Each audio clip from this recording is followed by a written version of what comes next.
আর পুরান জুব্বা সেলাই করার জন্য চেষ্টা করে, সুঁয়ের মধ্যে সুতা ঢোকে না। গরিব বিরক্ত হয়ে ওসমান গনির সালাম দেয়। ওসমান গনি সালামের উত্তর দিয়ে বলে, ভাইজান কি খবর? বলে, রাস্তা দিয়ে যাওয়ার সময় আপনার এই করুণ অবস্থা দেখতেছি, আমি যদি আপনাকে সুঁয়ের মধ্যে সুতা ঢোকাই দেই। ওসমান গনি বললেন, আমার বড় উপকার হয়। এবার গরিব সুঁয়ের মধ্যে যেই মাত্র সুতা ঢোকাইছে, ওসমান গনি খপ করে হাত ধরে বলতেছে, ভাইজান আমার ছেঁড়া পাঞ্জাবি সেলাই করার সুযোগ করে দিলে, এর বিনিময়ে তুমি কি চাও? গরিব মনে মনে কয়, পরপর 3 বার যা আমি দেখছি, এর মতন কিরকম দুনিয়াতে নেই। রাগ করে বলতেছে, আমার চাওয়া হলো হাতটা খালি ছেড়ে দেন। এমনভাবে হাত ধরছেন, হাতটা ছেড়ে দেন। ওসমান গনি বলতেছে, হাত ধরে ছাড়ার জন্যে ডাক দিলেন ম্যানেজার। সঙ্গে সঙ্গে ম্যানেজার এসে বলতেছে, হুজুর আমারে ডাকলেন কেন? ওসমান গনি বলে, আমার এই ভাইটা সুঁয়ের মধ্যে সুতা ঢোকে আমার ছেঁড়া পাঞ্জাবি সেলাই করার সুযোগ করে দিল, এর বিনিময়ে আমার ভাইকে 100 উট দিয়া দাও। গরিব বলে, হুজুর কি করলেন? সামান্য সুঁয়ের মধ্যে সুতা ঢোকাইলে 100 উট। ওসমান গনি বলে, ম্যানেজার আমার এই গরিব ভাইকে 200 উট দিয়া দাও। গরিব বলে, হুজুর আপনি কি বলেন? সামান্য সুঁয়ের মধ্যে সুতা ঢোকাইলে 200 উট। ওসমান গনি বলে, ম্যানেজার ওই ফার্মের মধ্যে কত উট আছে? বলে 2000-এর বেশি হবে। ওসমান গনি বললেন, সব আমার ভাইরে দিয়া দাও। গরিব জোড় হাত করে বলে, হুজুর আর বাড়াবেন না, আর বাড়াবেন না। হুজুর এত উট আমাকে দিচ্ছেন, তাহলে পরপর আমি 3 বার কি দেখলাম? ওসমান অভাবী সাহাবী নবীর কাছে এসে কাঁদতেছে। রাসূল বলে, কান্দো কেন? বলে, হুজুর আজকে কয়েকদিন হলে না খাওয়ার কারণে, হুজুর আমি না খাওয়ার কারণে এত দুর্বল হয়ে গেছে, আমার পরিবারের মধ্যেও কোনো খাবার নাই। সঙ্গে সঙ্গে রাসূল আমার এভাবে জুব্বা তুললেন। রাসূলের পরনে জুব্বা আছে, নবী একটু জুব্বা আলোক করলেন। সাহাবী তাকায় দেখে নবী ক্ষুধার জ্বালায় পেটে পাথর বাঁধা বসে আছে। সাহাবী বুঝবার পারছেন, যেই নবী ক্ষুধার জ্বালায় পেটে পাথর বাঁধা বসে আছে, সেই নবীর কাছে আমি চাইয়াও তো ভুল করছি। মন খারাপ করে সাহাবী যখন চলে যাচ্ছে, আল্লাহ রাসূল বললেন, আম্মা সাইলা ফালা তানহার। আল্লাহ কোরআনে বলেছে, সাইলকারীকে এভাবে ফিরে দেওয়া যায় না। তুমি মন খারাপ করে আমার কাছ থেকে চলে যাচ্ছ, এই আয়াতের তামল হচ্ছে না, তুমি আমার কাছে আসো। সাই বলতে যে, হুজুর আপনি আমাকে কি দিবেন? আমি ক্ষুধার্ত, কিন্তু এখন পর্যন্ত পেটে পাথর বাঁধিনি, আর আপনি পেটে পাথর বাঁধে বসে আছেন। রাসূল বলেন, আমি দিবার না পারলে কি হবে? আমার অর্থমন্ত্রী ওসমান আছে, জোরে কোন সুবহানাল্লাহ। সাহাবীকে বললেন, তুমি ওসমানের কাছে যাও। ওই গরিব সাহাবী, এই গরিব সাহাবী সন্ধ্যার সময় ওসমান গনির দরবারে গিয়ে দেখে, ওসমান গনি সন্ধ্যার সময় যে ঘরে বাতি জ্বলতেছে, ওই বাতির আলো একটু বেশি। ওসমান গনি সলতা টাইনা টাইনা আলো কমায়। গরিব মনে মনে কয়, আমার বাড়িতে বহু বাতি জ্বলে, কিন্তু এইরকম তো আলো কমানোর মতো মানুষ আমি না। এ হলো কৃপণের কৃপণ, আমাকে কি দিবে? এই সামান্য আলো বেশি হয়েছে, আলো টানে কমায়, কি দিবে? রাসূলের কাছে গিয়ে বলে, রাসূলুল্লাহ আপনি দিবার পারেন না ঠিক আছে, কিন্তু এমন কৃপণের কাছে আমার কেন পাঠাচ্ছেন? আল্লাহ রাসূল বলে, তুমি কি তোমার অভাবের কথা কইছো? বলে, বলার পরিবেশই পাইনি। রাসূল বলে, আবার যাও। সাহাবী নবীর কথা মতো পরদিন সকালবেলা ওসমানের দরবারে গিয়ে দেখে, ওসমান গনি সারা রাত যেই বালিশে ঘুম পাড়ছে, ওই বালিশের কোনা ফাটা কিছু তুলা ঘরের মধ্যে পড়ছে। ওসমান গনি তুলাগুলো খোঁটায় খোঁটায় বালিশের খোলের মধ্যে ঢুকাচ্ছেন। গরিব মনে মনে কয়, এরকম তুলা যদি আমার ঘরে পড়তো, আমি শামটা দিয়ে ঝাড় দিয়ে ফেলে দিতাম। এমন কৃপণের কৃপণ যে সামান্য তুলা পর্যন্ত বালিশের খোলের মধ্যে ঢোকায়। নবীর কাছে গিয়ে বলে, রাসূলুল্লাহ আপনি দিবার পারবেন না ঠিক আছে, কিন্তু এমন কৃপণের কাছে আমার কেন পাঠাইলেন? রাসূল বলেন, তুমি কি তোমার অভাবের কথা কইছো? সাহাবী বললেন, হুজুর পরিবেশে আমি চাওয়ার সাহস পাইলাম না। আল্লাহ রাসূল বলেন, আবার যাও। নবীর কথা মতো পরদিন সাহাবী ওসমান গনির দরবারে গিয়ে দেখে, ওসমান গনি সকালবেলায় খালি গায়ে বসে আছে। গরিব সাহাবী লক্ষ্য করে দেখে, তার পোশার মধ্যে কোলের মধ্যে একটা পাঞ্জাবি আছে, এই পাঞ্জাবি আলগা করছে, কয়েক জায়গায় ছিঁড়ে গেছে। ওসমান গনি ছিঁড়া পাঞ্জাবি সেলাই করার জন্য সুঁয়ের মধ্যে সুতা ঢুকাবার চায়, কিন্তু চোখ করছে বেকায়দা, একদিকে সুঁই আর একদিকে সুতা যায়। গরিব মনে মনে চিন্তা করে, এত সম্পদের মালিক, এত সম্পদ আল্লাহ তাকে দিছে, ইচ্ছা করলে 100 নতুন জুব্বা বানাবার পারে, আর পুরান জুব্বা সেলাই করার জন্য চেষ্টা করে, সুঁয়ের মধ্যে সুতা ঢোকে না। গরিব বিরক্ত হয়ে ওসমান গনির সালাম দেয়। ওসমান গনি সালামের উত্তর দিয়ে বলে ভাইজান কি খবর? বলে রাস্তা দিয়ে যাওয়ার সময় আপনার এই করুণ অবস্থা দেখতেছি, আমি যদি আপনাকে শুয়ের মধ্যে সুতা ঢুকাই দেই। ওসমান গনি বললেন আমার বড় উপকার হয়। এবার গরিব শুয়ের মধ্যে যেই মাত্র সুতা ঢুকাইছে, ওসমান গনি খফ করে হাত ধরে বলতেছে ভাইজান আমার সেনা পাঞ্জাবি সেলাই করার সুযোগ করে দিলে, এর বিনিময়ে তুমি কি চাও?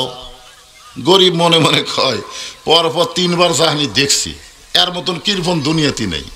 রাগ করে বলতেছে আমার চাওয়া হলো হাতটা খালি ছেড়ে দেন। এমনভাবে হাত ধরছেন হাতটা ছেড়ে দেন। ওসমান গনি বলতেছে হাত ধরে ছাড়ার জন্যে ডাক দিলেন ম্যানেজার। সঙ্গে সঙ্গে ম্যানেজার এসে বলতেছে হুজুর আমারে ডাকলেন কেন? ওসমান গনি বলে আমার এই ভাইটা শুয়ের মধ্যে সুতা ঢুকে আমার সেনা পাঞ্জাবি সেলাই করার সুযোগ করে দিল, এর বিনিময়ে আমার ভাইকে 100 উট দিয়া দা। গরিব বলে হুজুর কি করলেন? সামান্য শুয়ের মধ্যে সুতা ঢোকাইলে 100 উট। ওসমান গনি বলে ম্যানেজার আমার এই গরিব ভাইকে 200 উট দিয়া দাও। গরিব বলে হুজুর আপনি কি বলেন? সামান্য শুয়ের মধ্যে সুতা ঢোকাইলে 200 উট। ওসমান গনি বলে ম্যানেজার ওই ফার্মের মধ্যে কত উট আছে? বলে 2000-এর বেশি হবে। ওসমান গনি বললেন সব আমার ভাইরে দিয়া দাও। গরিব জোড় হাত করে বলে হুজুর আর বাড়াবেন না, আর বাড়াবেন না। হুজুর এত উট আমাকে দিচ্ছেন, তাহলে পরপর আমি 3 বার কি দেখলাম? ওসমান গনি বলে তুমি কি দেখছো? বলে প্রথম দেখলাম ঘরে আলো বেশি, সলতেটাই না আপনি আলো কমাইলেন। তারপরে দেখলাম আপনার বালিশ ঘুমপার থেকে বালিশের কোনা ফাইটা তুলে পড়ে গেছে, ওই তুলে খোঁটায় খোঁটা আপনি বালিশের খোলের মধ্যে ঢুকালেন। তারপরে দেখলাম সেনা পাঞ্জাবি সেলাই করবেন, শুয়ের মধ্যে সুতা ঢুকাবার পারতেছেন না। ওসমান গনি দাঁড়ায়া ভাইটাকে বুকের মধ্যে নিয়ে বলে ভাই রে পরপর তুমি 3 বার যা দেখছো তার নাম হলো দুনিয়া, আরে আমি তোমারে যেইটা দিলাম ওইটা হলো আখিরাত। এই দুনিয়ার আলোর দরকার ওসমানের নাই, এই দুনিয়ার ভালো মানুষের দরকার ওসমানের নাই, এই দুনিয়ার ভালো পাঞ্জাবির দরকার ওসমানের নাই। ওসমান যতবার পড়ে বালতু উসিরুনাল হায়াতাদ দুনিয়া ওয়াল আখিরাতু খায়রুন ওয়া আবকা। এই দুনিয়া হলো ক্ষণস্থায়ী, এই দুনিয়ার কোনো কিছুর দরকার ওসমানের নাই। ওসমান হলো আখিরাতের কাঙ্গাল। আখিরাতের কাঙ্গাল হইয়া তোমাকে 2000 উট দিয়া আল্লাহ যেন ওসমানকে আখিরাতে দিয়ে দেয়। জোরে কর সুবহানাল্লাহ। এমন একজন মানুষকে নবী অর্থমন্ত্রী করছেন, সেই মানুষটা কেমন? মুখের কথার সাথে কামের মিল আছে না নাই? জোরে কর আছে নাই? যে 3 দিন হলে আমার ভাই না খেয়ে আছে, এ কথা যদি আমি আগে জানতাম আমি নিজে না খেয়ে আমার ভাইয়ের বাড়িতে খাবার পৌঁছায় দিতাম। সুবহানাল্লাহ। ওসমান গনি বললেন এ রাসূলুল্লাহ আমার এই ভাই 3 দিন হলে না খেয়ে আছে, এটা যদি আমি আগে জানতাম নিজে না খাই আমার ভাইয়ের বাড়িতে খাবার পৌঁছায় দিতাম। সঙ্গে সঙ্গে নবী খুশি হয়ে বললেন রে দুর্বল সাহাবী, নামাজ শেষ হলে আসরের নামাজ শেষ হলে তুমি ওসমানের কাছে যাব, ওসমান এমন দাওয়া দিবে আর কোনোদিন না খেয়ে থাকা লাগবে। এ কথা কে বলতেছেন? আল্লাহ নবী বলতেছেন ওই দুর্বল সাহাবীকে যে আসরের নামাজ শেষ করে তুমি ওসমানের কাছে যাবে, ওসমান এমন দাওয়া দিবে আর কোনোদিন না খেয়ে থাকা লাগবে। কথা কয় না। সঙ্গে সঙ্গে দুর্বল সাহাবী কাঁদতেছেন। এই কথা শোনার পর আরো জোরে জোরে কাঁদতেছেন। আগেকার কান্না ছিল গোপনে, এবার প্রকাশ হয়ে গেছে। রাসূল একটু মন খারাপ করে বললেন সাহাবী নামাজ শেষ করে ওসমানের কাছে যাবে, এই কথা শোনার পরে তুমি এমন করে কেন কাঁদতেছ? সঙ্গে সঙ্গে সাহাবী আল্লাহর কোরআন থেকে, দুর্বল সাহাবী আল্লাহর কোরআন থেকে বলতেছেন ইয়া আইয়ুহাল্লাযীনা আমানুস্তাঈনু বিস-সাবরি ওয়াস-সালাম ইন্নাল্লাহা মা'আস-সাবিরিন। আল্লাহু আকবার।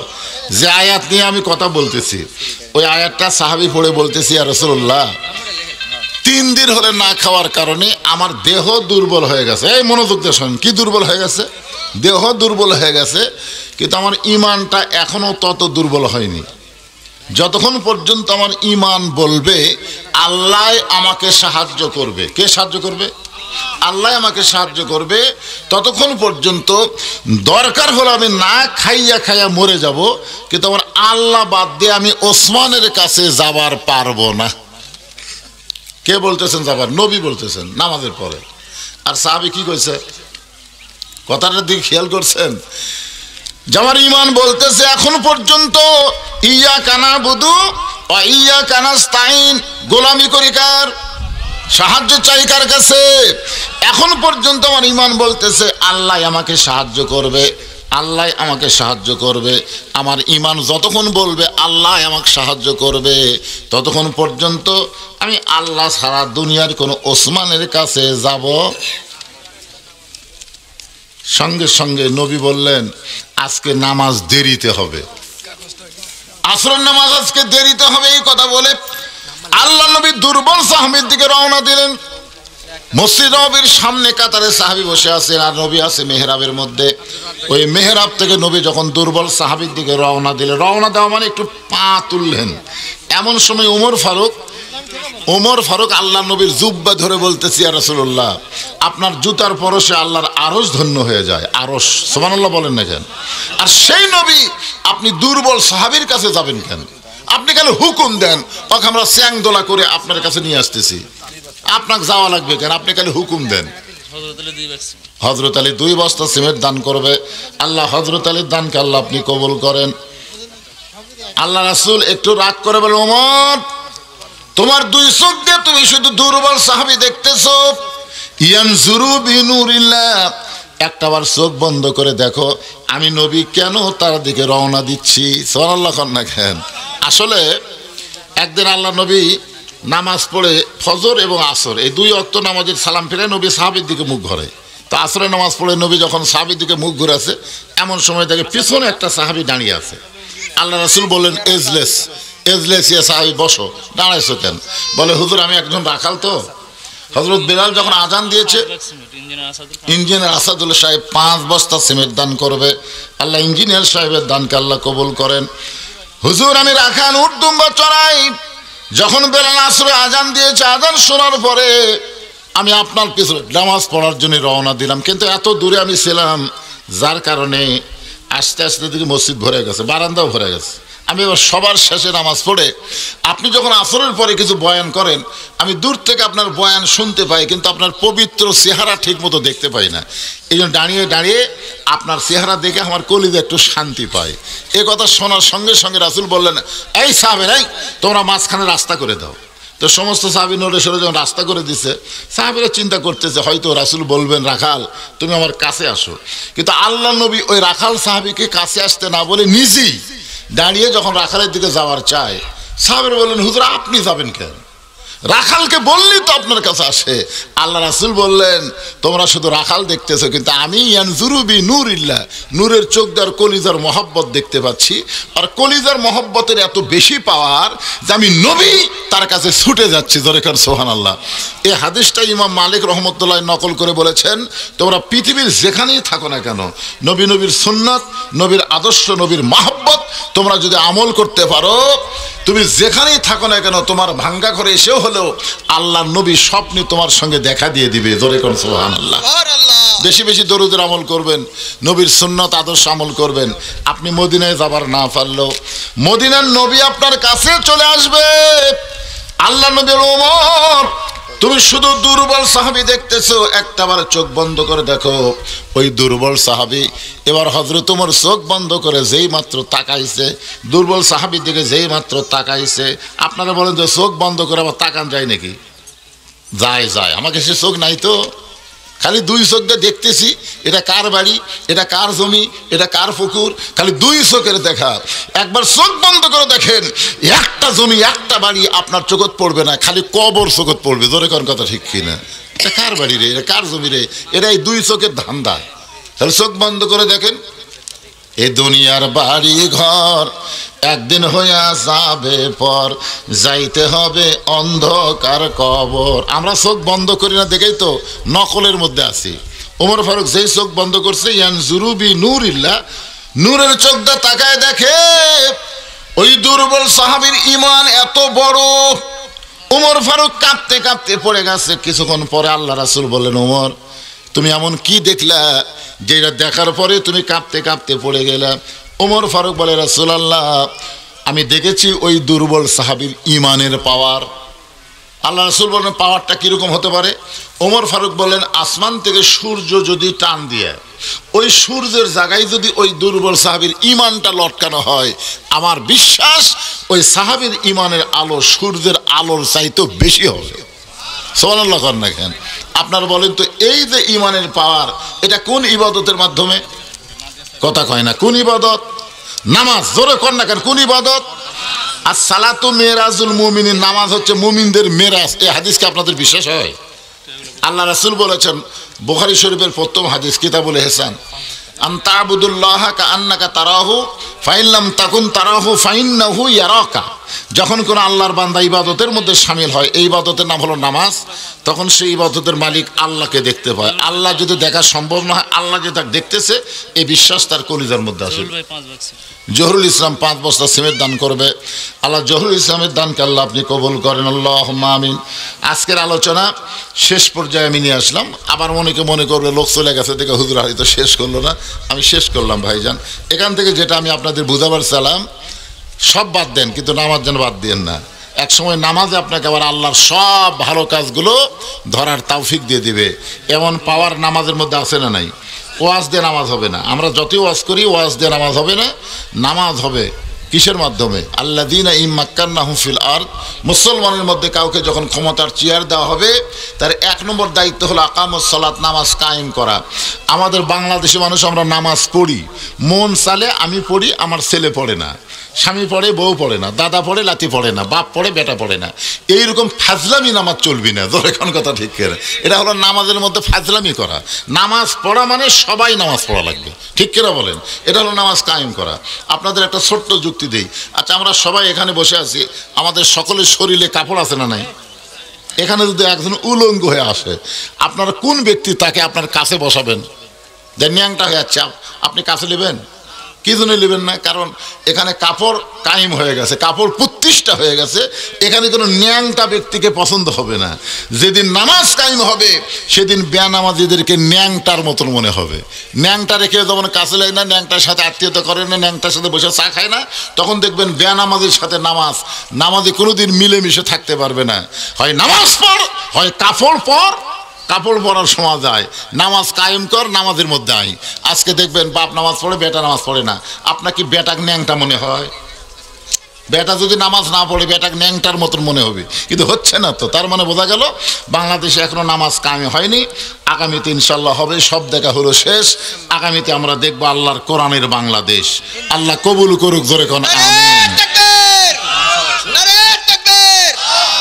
আল্লাহ বললেন, ইয়া আইয়ুহাল্লাযীনা আমানু ইসতাঈনু বিস-সাবরি ওয়াস-সালাহ ইন্নাল্লাহা মা'আস-সাবিরিন। যে আয়াতকে সামনে নিয়ে আজকে আপনাদের সামনে আলোচনা। আল্লাহ ইমানদারকে লক্ষ্য করে বললেন, আমি আল্লাহর কাছে যদি কিছু পাবার চাও, আমরা আল্লাহর কাছে চাই কি চাই না? কি চাই? সব কিছু চাই না মাঝে মাঝে চাই? সব কিছু দেওয়ার মালিককে আল্লাহ। যদি আল্লাহর কাছে কিছু পাবার চাও, আল্লাহ বলতেছেন 2টা জিনিসের মাধ্যমে চাইতে হবে। একটা হলো ধৈর্য, আর একটা হলো নামাজ। বিস-সাবরি ওয়াস-সালাহ। 1 নম্বরে আল্লাহ ধৈর্যের কথা বললেন, 2 নম্বরে সালাতের কথা বললেন। আপনারা বলেন তো, আমাদের বাংলাদেশে যত কাজ আমরা করি, সমস্ত কাজের মধ্যে নামাজও কিন্তু একটা কাজ। নামাজ কার কাজ? আল্লাহর কাজ। মানে আমরা কিন্তু একটা গান অনেকদিন আগে শুনছি যে সব কাজের আগে নামাজ। মানে কোনো কাজ করা যাবে না নামাজ বাদ দিয়া, আগে নামাজ তারপরে কাজ, ঠিক কিনা বলেন? বলেন তো, দুনিয়ার যত কাজ আমরা করি, সমস্ত কাজের মধ্যে কিন্তু আমাদের মোটামুটি একটা ধৈর্য আছে। এই যে যারা এখন জমিতে আলু লাগাচ্ছে, ওই আলু লাগান মাত্রই পাবে? আলু লাগানোর সাথে সাথে পাবে? আলু লাগানোর পরে দেখবেন তাকে অনেক কিছু করা লাগবে, সার খোল দেওয়া লাগবে, পানি দেওয়া লাগবে, এ করা লাগবে, গাছ হবে, আবার সে গাছত পোকা ধরবে, পোকা মারার ওষুধ দেওয়া লাগবে। এরপরে দেখবেন 3 মাস পরে আলু পাবে। এখন কেউ যদি বলে, এই মিয়া এই আলু লাগাচ্ছিস, আলু পাবি না, এই আলু তুই পাবি না, তখনই রাগ করে বলবে, পাই কি না পাই 3 মাস পরে আসিস। এ কথা কিন্তু বলবে কি বলবে না? দুনিয়াতে যখন কেউ ধান লাগায়, একই অবস্থায় ধানের ঘাস লাগায়, বিছন লাগায়, তখন যদি কেউ বলে এগুলো লাগায় কোনো লাভ নাই, তখন সে রাগ করে বলে, এখন কিছু লাভ নাই, কিন্তু 3 মাস পরে বুঝতে পারবি দুনিয়ার সমস্ত কাজ করে আমরা রেজাল্ট পাওয়া বিশ্বাস করি, কিন্তু দুনিয়াতে যারা ভালো কাজ করতেছে, আল্লাহর হুকুম অনুযায়ী চলতেছে, তাদেরকে আল্লাহ পুরস্কার দেবে, রেজাল্ট দেবে দুনিয়া এবং আখেরাতে। জোরে কান সুবহানাল্লাহ। এই জন্য আমরা দোয়াই বলি না, এটা কোরআনের আয়াত। রব্বানা পড়েন, রব্বানা আতিনা ফিদ দুনিয়া হাসানাতাও ওয়া ফিল আখিরাতি হাসানা ওয়া কিনা আযাবান্নার। এখানে আল্লাহ বললেন ধৈর্য আর নামাজ। আপনারা বলেন তো, এই নামাজ যে আমরা আদায় করি, এর পুরস্কার খালি মরার পরে না দুনিয়াতেও আছে? দুনিয়াতে কি পুরস্কার? দুনিয়ার 1 নম্বর পুরস্কার হলো ইন্নাস সালাতা তানহা আনিল ফাহশাই ওয়াল মুনকার। একমাত্র নামাজই পারে মানুষকে যাবতীয় বেহুদা অশ্লীলতা থেকে হেফাজত করতে। সুবহানাল্লাহ বলেন। আজকে আমাদের বাংলাদেশের যুবকেরা, অধিকাংশ যুবকেরাই কিন্তু বেহুদা কাজ করতেছে, অশ্লীলতার মধ্যে ডুবে গেছে, ঠিক কিনা বলেন? এখন এই মুহূর্তে আমরা কতগুলো বুড়া মানুষ নামাজ পড়ি, যুবকরা পড়ে না। আর সমাজে আমরা ভালো চাই, কখনোই সম্ভব না। সমাজের মুরব্বীগুলো ভালো, যুবকগুলো ভালো না, এই সমাজ কোনোদিন ভালো হতে পারে না। যুবকদেরকে ভালো করতে গেলে 1 নম্বর যেই ইবাদত লাগবে, হুকুম লাগবে, তার নাম হলো নামাজ। চলে কোন কথা ঠিক কিনা? যখন কেউ নামাজ পড়বে, আল্লাহ বলেছেন ফালিয়াবুদু রব্ব হাযাল বাইত আল্লাযী আত'আমাহুম মিন জু'ইন ওয়া আমানাহুম মিন খাউফ। এই ঘরের মালিকের তোমরা যদি গোলামি করো, অর্থাৎ নামাজ পড়ো, তাহলে আল্লাহ তোমাদের সঙ্গে সঙ্গে 2টা পুরস্কার দিয়ে দিবে। 1 নম্বর পুরস্কার হলো তোমাদের রিজিকের কোনো পেরেশানি থাকবে না। 2 নম্বর পুরস্কার হলো যাবতীয় ভয় থেকে আল্লাহ পুরাপুরি নিরাপত্তা দিয়ে দিবে। সুবহানাল্লাহ বলেন। এখন এই নামাজ পড়ার সাথে আল্লাহ ধৈর্যের কথা কেন বললেন? যে বিসবরি ওয়াসসালাহ, ধৈর্য এবং নামাজ। আপনারা সত্যি করে বলেন তো, যে দুনিয়ার যত কাজ আমরা করি, প্রত্যেকটা কাজের মধ্যে কিন্তু কিছুটা ধৈর্য আছে, অথচ নামাজের মধ্যে আমাদের ধৈর্য নেই। নামাজের মধ্যে কি আমরা যতবার ঘড়ি দেখি, অন্য কোনো কাজে কি আমরা ঘড়ি দেখি? দেখবেন 5 মিনিট আগে মসজিদের মধ্যে ঢুকে ও কমপক্ষে 5 বার ঘড়ি দেখছে, 5 মিনিটের মধ্যে 5 বার দেখছে। নিজে দেখার পরেও পাশের লোককে বলছে যে ভাই এখন কয় মিনিট আছে?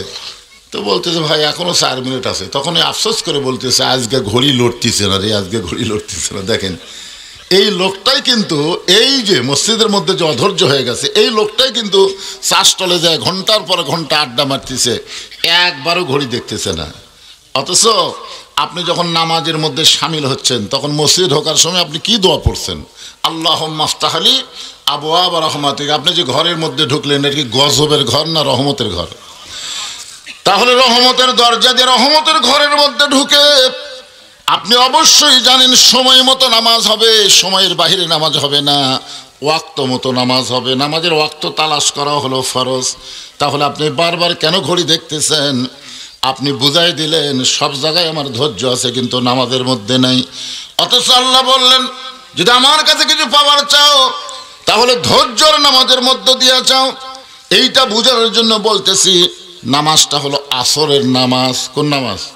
কিছুক্ষণ পরেই যে নামাজ আমাদের সামনে আসতেছে, এই নামাজের নাম কি? আসরের নামাজ।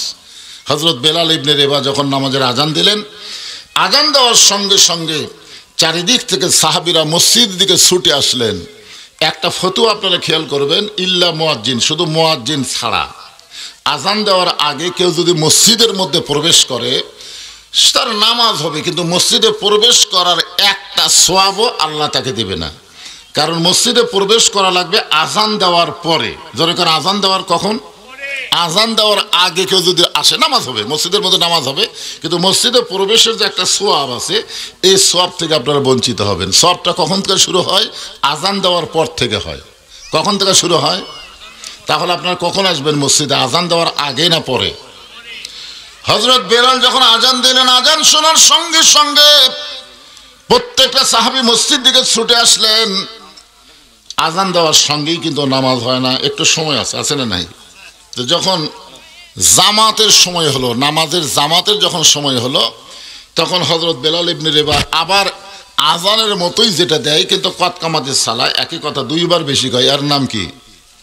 এর নাম হলো আকামত। যখন আকামত শুরু করছে তখন আল্লাহ নবী তাকায় দেখে সামনে কাতারের ডান সাইডে একটা সাহাবী বসে আছেন। আমি কিন্তু আপনাদের আস্তাইনু বিসসবরি ওয়াসসালাহ এটা বোঝানোর জন্য বলতেছি। তো সামনে কাতারের ডান সাইডে একজন সাহাবী বসে আছেন। এখন আকামত যখন শুরু করে মুয়াজ্জিন তখন কি বসে থাকা যায় না দাঁড়ান লাগে? আপনারা বলেন বসা না দাঁড়ান? নামাজের ভিতরে এবং বাহিরে ফরজ কয়টা? 13টা। জোরে বলেন। আপনারা কি এগুলো জানেন না নাকি? তো হুঁ হ্যাঁ করলে কি হয়? আপনার কি মনে করছেন এই অল্প লোকের মধ্যে আমি ওয়াজ করি? 2, 4, 10, 20 বছরও তো করিনি, কিন্তু আজকে বেকায়দা। জোরে এখন কি কায়দা? বেকায়দা। তো এই বেকায়দার মাহফিল আপনারা হাহু না করলে আমার ভিতর থেকে মাল বাড়াবি, তাই এগুলো বাইর করবার গেলে হুঁ হাঁ করা লাগবে। তো এখন এখানে আইসে আমি তো মাহফিলের সুরত দেখে আমার ভিতরে বেসাইজ হয়ে গেছে। এখন কি করবো? আসে তো আর যাবার পারি না বাইরে। তো একটু হাঁ করেন। রোদ লাগতেছে, খুব বেশি রোদ লাগতেছে, কি করবেন? আরে আমার ওয়াজের জীবনে চা খাইনি টেজত, খিলেন ঘরের মধ্যে খিলেন, অসুবিধা নেই। তো যেই কথা বলতেছি, হ্যাঁ একটু মনোযোগ দিবেন যে মসজিদের নামাজের ভিতরে এবং বাহিরে 13টা ফরজ। কয়টা ফরজ? তার মধ্যে একটা ফরজ হলো দাঁড়িয়ে নামাজ পড়া। বসে থাকে না দাঁড়ায়? জোরে বলেন। এটা কোন জায়গার জন্য? এটা খেয়াল করবেন। আপনি যখন বাড়িতে নামাজ পড়বেন তখন আপনার জন্য কিন্তু আলাদা সওয়াব হবে। আপনি বাড়িতে নামাজ পড়েন, আল্লাহ আপনাকে 1 গুণ সওয়াব দিতেও পারে, নাও পারে। জামাতে নামাজ পড়াই তো শর্ত, যদি পড়েন বাড়িতে কয় গুণ? আর মসজিদের মধ্যে যখন জামাতে পড়বেন তখন কয় গুণ? আচ্ছা, মসজিদে কোনো মুসল্লি যদি একা একা নামাজ পড়ে তখন কয় গুণ? মসজিদ হচ্ছে জামাতের জন্যই। সুবহানাল্লাহ কন না কেন? মসজিদ হলো জামাতের জন্যই। জামাতে নামাজ পড়া কিন্তু সবাই পছন্দ করে, কিন্তু জামাতে ইসলাম অনেকেই পছন্দ করে না। তোর এখন কথা ঠিক কিনা? আপনারা বলেন তো, মসজিদে যখন আকামত শুরু হয়ে গেছে আল্লাহ নবী তাকায় দেখে সামনে কাতারে একজন বসে আছে। সঙ্গে সঙ্গে আল্লাহ নবী বললেন, কুমু লিল্লাহি কানিতিন। এটা কিন্তু নবীর কথা না, এই কথা হলো আল্লাহর। ধরে বলেন কার? কুম। কুম শব্দের অর্থ হলো দাঁড়াও। দাঁড়াও লিল্লাহি, কার জন্যে? আল্লাহর জন্য। কানিতিন শব্দের অর্থ হলো আনুগত্য নিয়ে দাঁড়াও। খালি দাঁড়ালে হবে না, তুমি যার সামনে দাঁড়াচ্ছ তিনি হচ্ছেন তোমার আল্লাহ। আল্লাহর সামনে তুমি কিভাবে দাঁড়াবা? একটু আনুগত্য নিয়ে দাঁড়ানোর দরকার আছে না নাই? হ্যাঁ, কিন্তু সাহাবী বসে আছে। আল্লাহ রাসূল বললেন, কুমু লিল্লাহি কানিতিন, দাঁড়াও আল্লাহর আনুগত্য নিয়ে। এখন আপনারা বলেন, মসজিদের মধ্যে যারা চেয়ারে বসে নামাজ পড়ে এদের খবর কি? মসজিদের মধ্যে চেয়ারত নামাজ পড়ে। আপনি মসজিদে ঢুকছেন 27 গুণ সওয়াবের জন্য না? আপনি 27 গুণ সওয়াব কখন হবে? যখন কাতার সোজা হবে। কাতার হেঁকা বেঁকা করে আপনি 27 গুণ পাবেন। তখন কাতার সোজা করবার গেলে কি করা লাগবে? পায়ের গোড়ালির সঙ্গে গোড়ালি মিল করে দাঁড়াতে হবে। এখন যেই ব্যক্তি চেয়ারত বসছে আর পায়ের গোড়ালি কুটি, আপনার এখন কোথায় গেল? তখন আপনার কাতারে যদি এই ব্যক্তি থাকে আপনি 27 গুণ থেকে মাহরুম হবেন। তাহলে আপনি কি চাবেন যে একটা অসুস্থ ব্যক্তির জন্যে আপনি 27 গুণ সওয়াব থেকে মাহরুম হন? এটা আপনি চাবেন? তাহলে কি করা লাগবে? ওই চেয়ারটা আস্তে করে দ্বিতীয় কাতারে দেওয়া লাগবে। আপনার কাতারে কোনো চেয়ার থাওয়া যাবে না। তো দ্বিতীয় কাতারের মুসল্লি চিন্তা করবে, আমাদের মধ্যে আমার চেয়ার কেন? এর কারণে তো আমরা 27 গুণ পাচ্ছি না। আস্তে করে তৃতীয় কাতার দিয়ে দিবে। তৃতীয় কাতারের মুসল্লি কবে না আমরাও লিবার চাচ্ছি না। আস্তে আস্তে প্রত্যেকটা চেয়ারওয়ালা বারান্দার চলে যাবে। জোরে কোন কথা ঠিক কিনা? কিন্তু আমরা সজাগ না হওয়ার কারণে ওরা আমাদের মধ্যে বসে। ওরা বসা মানে আপনি 27 গুণ সওয়াব থেকে মাহরুম হয়ে গেলেন। জামাত কিন্তু সমস্ত ব্যক্তির জন্য না, কেবলমাত্র সুস্থ সবল ব্যক্তিদের জন্য জামাতে নামাজ পড়া। আমার কথা কি বুঝলেন? লা ইউকাল্লিফুল্লাহু নাফসান ইল্লা উসাহা। তোমার কষ্ট হবে এমন কিছু আল্লাহ তোমাকে চাপায়া দেয়নি। সাহাবী বলতেছেন, ইয়া রাসূলুল্লাহ, হযরত বেলাল যখন আকামত শুরু করেছে তখন আমার মন দাঁড়াবার চায়, আমার ঈমানটাও দাঁড়াবার চায়, কিন্তু আমার দেহটা এত দুর্বল হয়ে গেছে আজকে 3 দিন হলে না খাওয়ার কারণে। আজকে 3 দিন হলে না খাওয়ার কারণে আমার দেহটা এত দুর্বল, আমি দাঁড়াবার চাই কিন্তু আমার মাথা ঘুরমি দেয়। কোরআনে আয়াত বলতেছেন দাঁড়ানোর কথা, আমি দাঁড়াবার চাচ্ছি কিন্তু আমার দেহটা এত দুর্বল হয়ে গেছে। আমি জামাতে নামাজের ফজিলতের জন্যে আমি সামনে কাতারে এসেছি, মনে করছিলাম দাঁড়াবার পারবো, কিন্তু আকামত যখন শুরু করছে আমি চেষ্টা করতেছি কিন্তু পারতেছি না। সঙ্গে সঙ্গে আল্লাহর নবী ডাক দিলেন, ওসমান আল্লাহর নবী যখন মদিনায় হিজরত করেছিলেন তখন কিন্তু আমাদের নবী শুধু নবী ছিলেন না, আমাদের নবী ছিলেন মদিনার রাষ্ট্রপতি। সুবহানাল্লাহ কন্যাকে অনেকে আমাদেরকে বলে হুজুর রাজনীতি দান করেন না। আমরা চিন্তা করি আমরা তো পানসা হুজুর রে, আমাকে তোমরা হুজুর কও না বুঝে।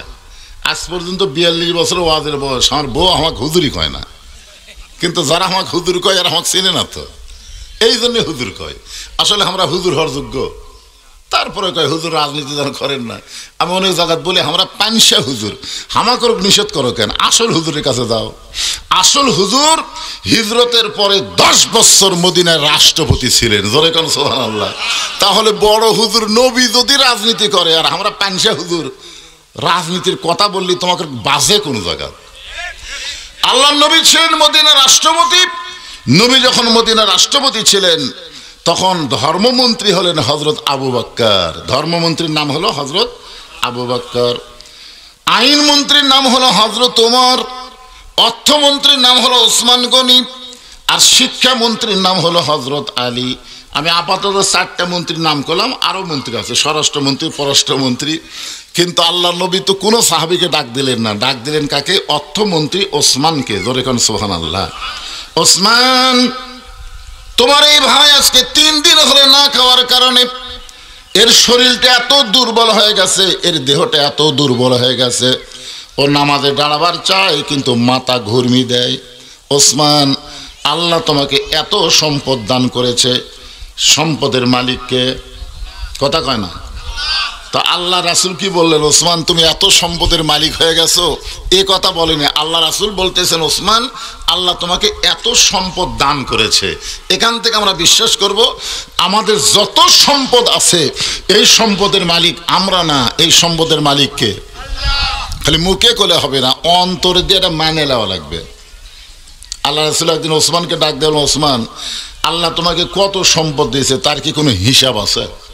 ওসমান গনি বলে, হুজুর আপনি যেদিন থেকে বলেছেন যারা সম্পদশালী হবে, যাদেরকে আল্লাহ সম্পদের মালিক বানায় দিবে, তাদেরকে হিসাব অনুযায়ী যাকাত দেওয়া লাগবে। জোরে কোন কি দেওয়া লাগবে? তাহলে যাকাত যদি ফরজ হয় তাহলে কত সম্পদ আল্লাহ আমাকে দিচ্ছে এর একটা হিসাব রাখার জরুরি দরকার আছে না নাই? জোরে কোন আছে না নাই? আজকে আমাদের বাংলাদেশে মানুষ হাত আন্দাজে যাকাত দেয়। হাত আন্দাজে যাকাত দিলে যাকাত আদায় হবে না। যাকাত এটা ফরজ ইবাদত। নামাজ যেমন ফরজ, সম্পদশালীর জন্য যাকাত দেওয়াও তেমন ফরজ। ধরে কোন কথা ঠিক কিনা? এটা কি হাত আন্দাজে দেবেন? হাত আন্দাজে না শতকরা? টাকা হিসাবে শতকরা কয় টাকা? ওসমান গনি বললেন, ইয়া রাসূলুল্লাহ আল্লাহ আমাকে যে সম্পদ দিয়েছে অবশ্যই তার হিসাব আছে। রাসূল বললেন একটু হিসাব তোমারে বলো। ওসমান গনি বললেন, হুজুর তাহলে শোনেন, আমাকে আল্লাহ যত সম্পদ দিয়েছে এই সম্পদ রাখি যে গুদামে, এই গুদামের তালা দিয়া চাবি টানতে একটা উট হিমশিম খায়। কি বুঝলেন? আল্লাহ আমাকে যত সম্পদ দিয়েছে এই সম্পদ গুদামের মধ্যে রাখে, এই গুদামের যে তালা দেই এই তালার চাবি টানতে একটা উট হিমশিম খায়। সুবহানাল্লাহ খায় না? ওসমান কি বলতেছে যে আমি এত সম্পদের মালিক, এ কথা বলতেছে? তাহলে সুবহানাল্লাহ বলতে কি হয়? আমাদের বাংলাদেশে অনেকে সম্পদের মালিক দাবি করে, আমি এত টাকার মালিক না। আল্লাহ রাসূল বলেন, ওসমান আল্লাহ তোমাকে এত সম্পদ দিছে যে সম্পদের চাবি বহন করতে একটা উট হিমশিম খায়। এখন যদি সেই আল্লাহ তোমার কাছে সম্পদ ফেরত চায় তাহলে তুমি কি করবে? এই কথা শোনার পরে ওসমান গনি মারলেন দৌড়। দৌড় মারা থেকে ওমর ফারুক আইন মন্ত্রী বলতেছে, হুজুর দেখেন আপনার কথা শুনে ওসমান যে দৌড় দিল। আল্লাহ রাসূল বলেন, ওমর আজগুবি কোনো কথা বলা যাবে না, কথা বললে তদন্ত করে কথা বলা লাগবে। ধরে কোন ঠিক কিনা? কিছুক্ষণ পরে সাহাবীরা তাকায় দেখে ওসমান গনি চাবি বহনকারী উটটাকে আল্লাহ নবীর কাছে টেনে টেনে নিয়ে আসলেন। আসার পরে বললেন, ইয়া রাসূলুল্লাহ আল্লাহ আমাকে যত সম্পদ দিয়েছে ওই সম্পদের গুদাম, ওই সম্পদের গুদামের তালা এবং চাবি বহনকারী উটটাও পর্যন্ত আমি আল্লাহকে দিয়ে দিলাম। রাসূল বললেন, ওসমান সবই আল্লাহ দিলে, তাহলে তোমার জন্য কি রাখলে? ওসমান গনি বললেন, নবী গো আমার জন্য আমার আল্লাহ এবং রাসূল থাকলে যথেষ্ট। সঙ্গে সঙ্গে নবী আসমানের দিকে তাকায় বলেন, আল্লাহ যে ওসমান আজকের পরীক্ষায় গোল্ডেন এ প্লাস পেয়ে গেল, আমি নবী তাকে কি দিব? আমার তো দেওয়ার কিছুই নাই। আল্লাহ বলেন, হাবিব আমি আল্লাহর গানি ডিগ্রি আমি ওসমান দিয়ে দিলাম। সেদিন থেকে ওসমান গনি, ওসমান ধনী। কথাটা বুঝলেন? আল্লাহ নবীর সময় ছিলেন তিনি অর্থমন্ত্রী। ধরে এখন কি মন্ত্রী? রাসূল ওসমান, আল্লাহ তোমাকে এত সম্পদ দিয়েছে, আর তোমার ভাই আজকে 3 দিন হলে না খেয়ে আছে, তোমার ভাইয়ের জন্য তোমার কি কিছু মনে করে না? ওসমান গনি বলতে যে হুজুর আমার ভাইটা 3 দিন হলে না খেয়ে আছে, এই কথা যদি আমি আগে জানতাম, যে আমার ভাই আজকে 3 দিন হলে না খেয়ে আছে, তাহলে আমি নিজে না খাইয়া আমার ভাইয়ের বাড়িতে খাবার পৌঁছায় দিতাম। এটা কি মুখের কথা? আজকাল তো আমাদের নেতারা অনেক কথাই হবে, গরিবের বন্ধু, সমাজ সেবক, জনদরদি, এ কথা বলবে তো, কিন্তু নেতা হওয়ার পরে দেখবেন ওকে আর খুঁজেই বগুড়া পাওয়া যাবে না, খুঁজে পাওয়া যাবে না। আমার এলাকার এক নেতা গাড়ি নিয়ে যাচ্ছে, যাওয়ার সময় দেখে এক ফকির রাস্তা দিয়ে আসতেছে, ড্রাইভারকে বলতেছে গাড়ি ব্রেক কর। ড্রাইভার বলে স্যার কি হয়েছে? বলে ওই যে ওর তো ফকির। আরে পাগলা, ভোটের আগে ফকিরও দাম হতে হাই রে নেতার চরিত্র, গাড়ির থেকে নেওয়া সালাম দেয়, আর সালাম কম চাচা কেমন আছেন? ফকির খালি চারিদিকে তাকায়। নেতা বলে চাচা কি দেখেন? বলে তুমি সালাম কারে দিলে? হ্যাঁ আপনাকে দিলাম, আমি ভিক্ষা করে খাই ভোটের আগে, তবুও দাহামতাই। হাই রে শালা নেতারা ভোটের আগে এত নাটক করে করে মানুষের ভিতরে দেওয়া ভোট নেয়, ভোট পাওয়ার পরে নেতার খবর নেয়। মাঝে মধ্যে নেতা আসে, স্যামসার অত্যাচারে কোনো ভোটার নেতার কাছে যাওয়ার পারে না। জোরে কর কথা ঠিক না? এমন নেতা আগামীতে বাংলার জমিনে আমরা আর চাই না। জোরে কর কথা ঠিক? এমন নেতা আমরা আর চাই না। যেই নেতার কাছে গেলে পটকল লাগে, চামচা লাগে, এ লাগে সে লাগে, নেতার খবরই নেই। একটু মনোযোগ দিয়ে শুনবেন। ওসমান গনি শুধু মুখে বলেছে, তারা আমলটা কেমন